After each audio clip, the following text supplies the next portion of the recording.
الحمدللہ رب العالمین والصلاة والسلام علی سید الانبیاء والمرسلین وعلی آلہ واصحابہ اجمعین اما بعد قال اللہ تعالی فی القرآن المجید اعوذ باللہ من الشیطان الرجیم بسم اللہ الرحمن الرحیم الذین آتیناہم الکتاب یتلونہ حق تلاوتہ اولئک یؤمنون بہ صدق اللہ العظیم وصدق رسولہ النبی الکریم۔ محترم ناظرین، السلام علیکم ورحمۃ اللہ وبرکاتہ۔ آج کا موضوع ہے کیا ہم قرآن مجید کے حقوق ادا کر رہے ہیں؟ عرض و معروض سے قبل میں مناسب سمجھتا ہوں کہ بارگاہ رسالت میں آپ صلی اللہ علیہ وسلم یہ ہدیہ درود بھیجنے کی سعادتیں حاصل کریں۔ اللہم صلی علی محمد وعلی آل محمد وبارک وسلم۔ اللہ تعالیٰ نے انسان کو اس دنیا میں بھیجا ہے اور اس دنیا میں بھیج کر بہت ساری نعمتوں سے نوازا ہے، بہت ساری نعمتیں۔ تمام نعمتوں میں سب سے پہلی نعمت یہ ہے، ماں انسان کے لیے ایک بہت بڑی نعمت ہے، یہ پہلی نعمت ہے۔ پھر اللہ تعالیٰ نے اس کے بعد ماں کے بعد والد کی نعمت بھی دی ہے، پھر اس کے بعد بھائی بہن اور رشتہ دار، پھر دوست احباب، پھر ساتھ ساتھ ہمسایہ بھی دیا ہے۔ اللہ نے ان نعمتوں سے نوازا اور اس کے ساتھ ساتھ اس کے حقوق بھی واضح کر دیے گئے کہ ماں کے حقوق کیا ہیں، ماں کے ساتھ کس طرح رہنا چاہیے اور کس طرح حقوق ادا کرنا چاہیے، اور ماں کے کیا کیا حقوق ہوتے ہیں۔ اسی طرح والد کے بھی حقوق بتا دیے گئے ہیں، اور بھائی بہن، رشتہ دار، دوست احباب، حتیٰ کہ ہمسایہ کے بھی حقوق بتا دیے گئے ہیں۔ اللہ کے رسول صلی اللہ علیہ وسلم نے فرمایا، للجار حق، پڑوسی کا بھی حق ہے۔ یعنی پڑوسی کبھی مصیبت میں ہو تو ان کے کام آنا، اس کا حق ادا کرنا ہے، یا کوئی ان کے لیے کوئی پرابلم ہو یا کوئی مسئلہ ہو تو ان کے مسئلے کو بھی حل کرنا ہمارا اپنا ذمہ ہوتا ہے۔ تو اس طرح سے پڑوسی کے حقوق بھی بتا دیے گئے ہیں۔ تو ان ساری نعمتوں میں اللہ نے جو ہمیں نعمتیں دیا ہے، ان میں اور ایک بہت سب سے بڑی نعمت ہے، وہ نعمت ہے قرآن مجید، اللہ کا کلام۔ اللہ نے اپنے بندوں کو، ساری انسانیت کو پیار و محبت سے ان کو اس دنیا میں رہنے کا، زندگی گزارنے کا طور طریقہ بتا دیا گیا ہے، اور یعنی ایک ضابطۂ حیات بھیجا ہے، اسی کا نام ہے قرآن مجید۔ تو اللہ تعالیٰ نے اتنی بڑی نعمت سے ہمیں نوازا ہے، اور جب نوازا ہے تو اس کے حقوق بھی اللہ تعالیٰ نے بتا دیا ہے۔ تو ہمیں چاہیے، ہر انسان کو چاہیے کہ اس کے قرآن مجید کے حقوق ادا کریں، اور تمام حقوق میں سب سے پہلا حق کیا ہے قرآن مجید پر، کیا ہوتا ہے کہ اس پر ایمان لانا۔ اللہ تعالیٰ فرماتا ہے، والذین یؤمنون بما انزل الیک وما انزل من قبلک۔ یہ سورہ بقرہ کی آیت مبارکہ ہے۔ ترجمہ اس کا اس طرح ہے، اور وہ لوگ جو آپ کی طرف نازل کیا گیا اور جو آپ سے پہلے نازل کیا گیا، ان سب پر ایمان لاتے ہیں۔ یعنی اللہ تعالیٰ یہاں حکم فرما رہا ہے کہ قرآن مجید پر ایمان لانا، یعنی ایمان مجمل، اور ہم ایمان مفصل میں ہم پڑھتے ہیں آمنت باللہ وملائکتہ وکتبہ ورسلہ وکتبہ، یعنی قرآن مجید کے علاوہ بھی اور جو پیچھے نازل کیے گئے ان پر بھی ایمان لانا ہے۔ چلو دوسرا حق کیا ہوتا ہے قرآن مجید پر ہمارا؟ قرآن مجید کی تعظیم و توقیر کرنا ایک دوسرا حق ہے۔ اللہ تبارک و تعالیٰ سورہ حج میں آیت نمبر 32 میں ارشاد فرماتا ہے ذالک ومن یعظم شعائر اللہ فإنہا من تقوی القلوب، جو شخص اللہ کی نشانیوں کی تعظیم کرتا ہے تو یہ دلوں کے تقوی میں سے ہے، یعنی جن کے دلوں میں تقوی ہے وہ اللہ کی نشانیوں کی تعظیم، ادب اور احترام کرتا ہے۔ اور قرآن مجید یہ اللہ کی نشانیوں میں سے ہے، لہٰذا ہم پر لازم و فرض ہے کہ قرآن مجید کی تعظیم کریں اور اس کی توقیر کریں، اس کا ادب کریں اور اس کا احترام کریں۔ اور سورہ حج آیت نمبر 30 میں ارشاد باری تعالیٰ ہے ذالک ومن یعظم حرمات اللہ فہو خیر لہ عند ربہ۔ ترجمہ یہ ہے کہ جو شخص تعظیم کرے ان چیزوں کی جس کو اللہ تعالیٰ نے عزت دی ہے تو اس کے حق میں یہ عمل اس کے پروردگار کے نزدیک بہت بہتر ہے۔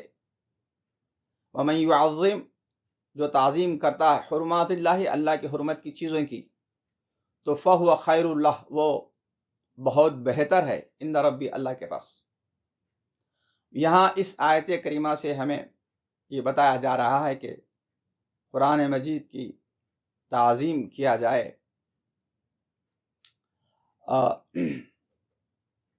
اور تعظیم دوسرے معنوں میں ادب احترام کو کہتے ہیں۔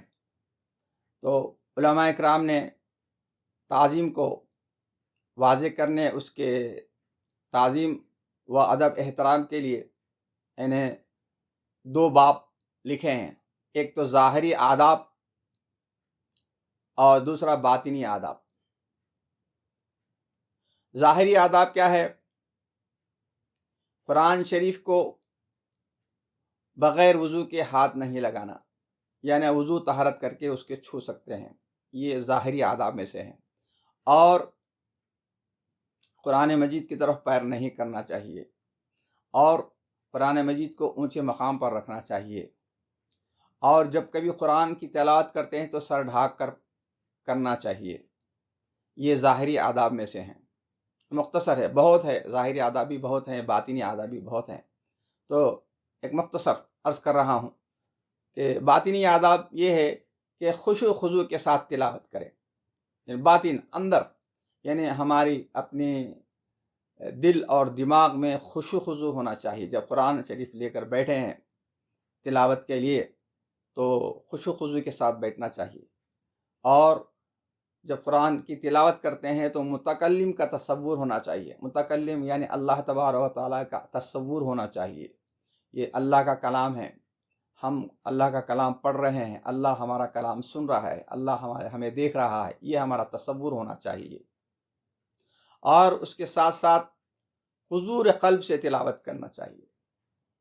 حضور قلب یعنی آپ کا دل دماغ جو آیت پڑھ رہے ہیں اس پر حاضر رہنا چاہیے، نہ کہ آپ ادھر تلاوت کر رہے ہیں اور دل دماغ دوسری طرف تصور میں جا رہا ہے، دوسرے خیالات، دنیاوی خیالات میں گھوم رہا ہے، ادھر تلاوت بھی ہو رہی ہے، ادھر دماغ بھی ادھر، ویسا نہیں چاہیے۔ تو یہ باطنی آداب ہے، اس کے آداب ہے۔ چلیے ہم چلتے ہیں تیسرے حق کی طرف۔ ہمارا اگر جو کوئی اس طرح نہ کرے تو قرآن کا حق ادا نہیں کر رہا ہے۔ اور تیسرے حق کی طرف ہم جائیں تو قرآن کی تلاوت کرنا تیسرا حق ہوتا ہے۔ پہلا ایمان لانا، دوسرا اس کی تعظیم کرنا، تیسرا اس کی تلاوت کرنا ہمارا حق بنتا ہے۔ تو سورہ فاطر آیت نمبر 29 میں ارشاد باری تعالیٰ ہے ان الذین یتلون کتاب اللہ واقاموا الصلاۃ، بے شک جو لوگ اللہ کی کتاب کی تلاوت کرتے ہیں اور نماز قائم رکھتے ہیں، یعنی اللہ تعالیٰ کا یہاں حکم ہے کہ قرآن کی تلاوت کرو۔ یتلون کتاب اللہ ہے، جو اللہ کی کتاب کی تلاوت کرتے ہیں وہ لوگ نمازوں کو یعنی اقام الصلاۃ و نمازوں کو قائم کرتے ہیں۔ قرآن کی تلاوت کس طرح کی جائے؟ ایک مسئلہ آتا ہے، قرآن کی تلاوت تو کرنا، چلو ٹھیک ہے، تیسرا حق ادا کرنے کے لیے ہم بیٹھ گئے، تو قرآن کی تلاوت تجوید سے کرنی چاہیے، اور بغیر تجوید کے اگر کوئی قرآن تلاوت کر رہے ہیں تو وہ گنہگار ہوں گے۔ تجوید سے تلاوت کرنا لازم ہے، اس لیے کہ اللہ تبارک و تعالیٰ کا ارشاد ہے، سورہ مزمل آیت نمبر 4 میں اللہ تبارک و تعالیٰ ارشاد فرماتا ہے وَرَتِّلِ الْقُرْآنَ تَرْتِيلًا، قرآن کو ترتیل سے تلاوت کرو۔ ترتیل سے مراد تجوید ہے، قرآن کو ٹھہر ٹھہر کر صاف الفاظ میں ایک ایک الفاظ کو صاف صاف ادا کرو، اور اس کے مخارج کے ساتھ، اس کے صفات کے ساتھ ادا کرو، تو قرآن کی صحیح تلاوت ہوتی۔ اس قرآن کی تلاوت کا حق ادا کرنا ہے۔ اور تجوید کیا ہے؟ تجوید کی تعریف یہ ہے کہ قرآن مجید کو اس کے مقررہ قواعد کے ساتھ سنوار کر پڑھنے کو تجوید کہتے ہیں، اور قرآن مجید کو تجوید سے تلاوت کرنا لازم و فرض ہے۔ جو کوئی تجوید سے تلاوت نہ کرے وہ گنہگار ہے۔ تو لہٰذا اگر جو بغیر تجوید سے کرتے ہیں گنہگار بھی ہوتے ہیں اور قرآن کا حق بھی ادا نہیں کرتے ہیں، لہٰذا قرآن کا حق ادا کریں۔ جب ہم قرآن کا حق ادا کرتے ہیں تو ہم اللہ کا بھی حق ادا کرتے ہیں۔ ہم قرآن کا حق ادا نہیں کرتے، اس کی بھیجی ہوئی کلام کا ہم ادا نہیں کر سکتے، تو اللہ کا حق کہاں ادا کر سکتے ہیں؟ تو لہٰذا پھر ہم چلتے ہیں، چوتھا حق کیا ہے؟ چوتھا حق یہ ہے قرآن کے معنی مفہوم کو سمجھنا ہے۔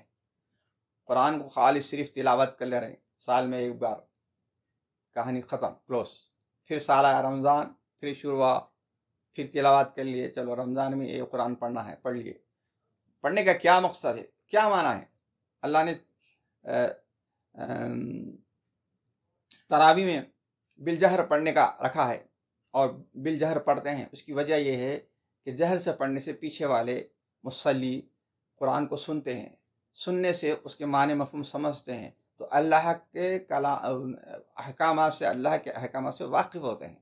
تو واقف ہونے کے لیے بالجہر پڑھایا جاتا ہے۔ تو اصل مقصد قرآن مجید کا نازل ہونے کا مقصد یہی ہے کہ اللہ کے احکامات سے بندہ واقف ہو جائے۔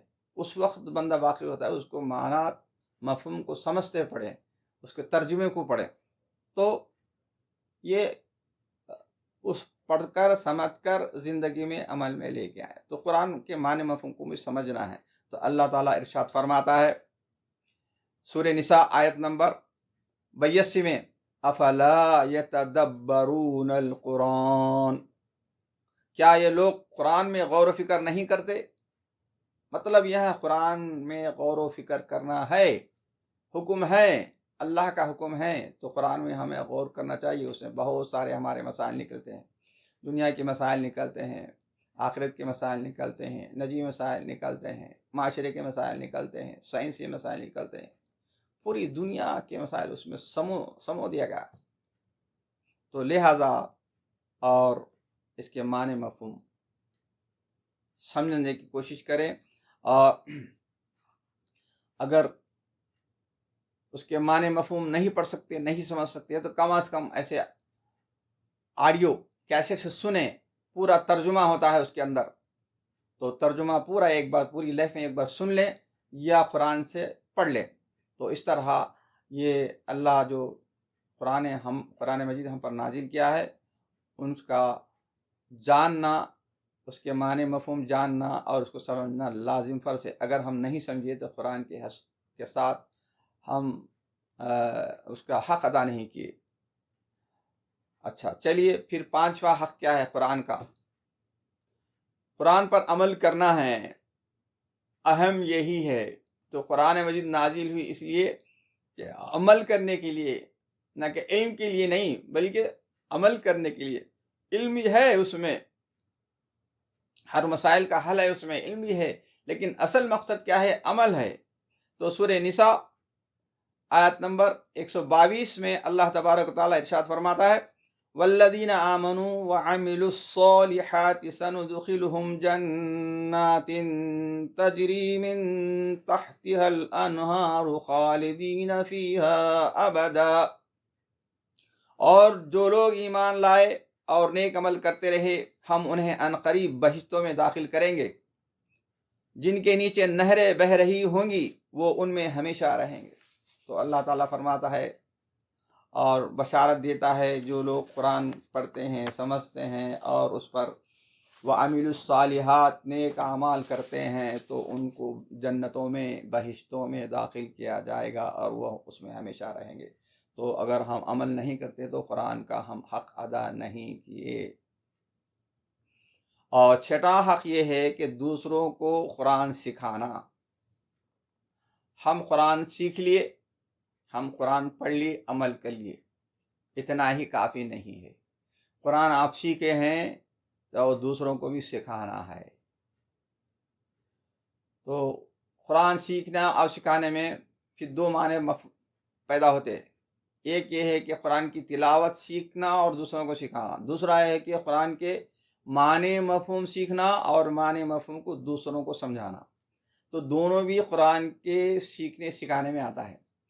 تو پہلے یہ کام کریں کہ قرآن کو تجوید سے پڑھنا سیکھ لیں اور پھر اس کے معنی مفہوم سیکھ لیں، سمجھ لیں، پھر لوگوں کو پہلے تلاوت سکھائیں، پھر اس کے بعد معنی مفہوم سکھائیں۔ تو صرف یہ ضروری نہیں ہے کہ خود ہی پڑھ لیے، خود ہی عمل کے لیے نہیں ہے، یہاں سے ہمارا حق ادا نہیں ہوا۔ ہمارا حق یہ ہے کہ دوسروں کو تعلیم بھی دینا ہے، لازم ہے۔ تو اللہ کے رسول صلی اللہ علیہ وسلم نے فرمایا خیرکم من تعلم القرآن وعلمہ، تم میں بہترین شخص وہ ہے، سب میں اچھا شخص، سب میں اچھا شخص یعنی جو قرآن سیکھا اور دوسروں کو سکھایا، سب سے بہترین شخص ہے۔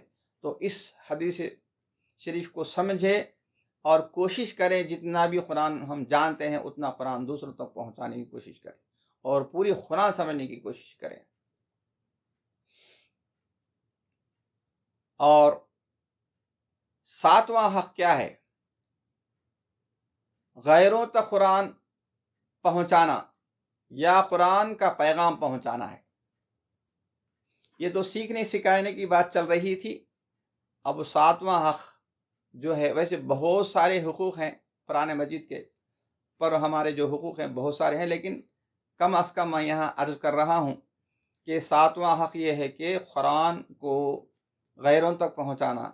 اگر قرآن نہیں پہنچا سکے تو کم از کم قرآن کا پیغام پہنچانا یا قرآن کا کچھ حصہ پہنچانا، یا کم از کم اتنا تو پہنچانا کہ وہ لوگ شرک سے، کفر سے نکل کر راہ راست پہ حق کی طرف آ جائے۔ تو اللہ تعالیٰ فرماتا ہے سورہ نحل میں 125 آیت ہے، ادعو الی سبیل ربک بالحکمت والموعظۃ الحسنہ وجادلہم باللتی ہی احسن، بلائیے لوگوں کو اپنے رب کی راہ کی طرف۔ کیسے بلائیں؟ حکمت سے اور عمدہ نصیحت سے بلائیں۔ تو اللہ تعالیٰ کا حکم ہے کہ لوگوں تک دین پہنچانا اور اللہ کے راستے کی طرف لوگوں کو لے کر آنا اور اچھے انداز سے لے کر آنا، والموعظۃ الحسنہ، اچھی میٹھی گفتگو کر کر تاکہ ان کو تکلیف نہ ہو، اور ان کو سمجھا کر، دین سمجھا کر اللہ کی طرف لے کر آنا۔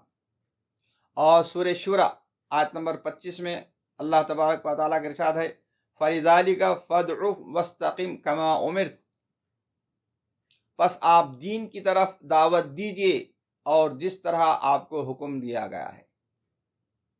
تو لوگوں کو یعنی غیروں کو، غیر مسلمین کو، اور جو باطل ہے، جو اسلام سے دور ہے، ان کو حق کی بات پہنچانا ہے۔ تو اللہ تعالیٰ فرماتا ہے تواصوا وتواصوا بالحق وتواصوا بالصبر، فرماتا ہے تو حق کی تلقین کریں، جو ناحق ہے ان کو حق بتائیں کہ یہ آپ جو جس راستے پہ چل رہے ہیں وہ راستہ بالکل غلط ہے، یہ راستہ سچ ہے۔ ان کو واقعات کے ساتھ، قرآن کے واقعات کے ساتھ، پرانے امتوں کے ساتھ یہ بتائیں. تو یہ بہت تفصیل ہے، لیکن آپ سے آخر میں گزارش ہے کہ یہ جو حقوق ہے آپ کو میں ایک دعوت دیتا ہوں، دعوت و فکر دیتا ہوں کہ کیا ہم قرآن مجید کے حقوق ادا کر رہے ہیں یا نہیں ہیں. آپ اس بارے میں فکر کریں اور اس پہ عمل کرنے کی کوشش کریں. وآخر دعوانا ان الحمد للہ رب العالمین.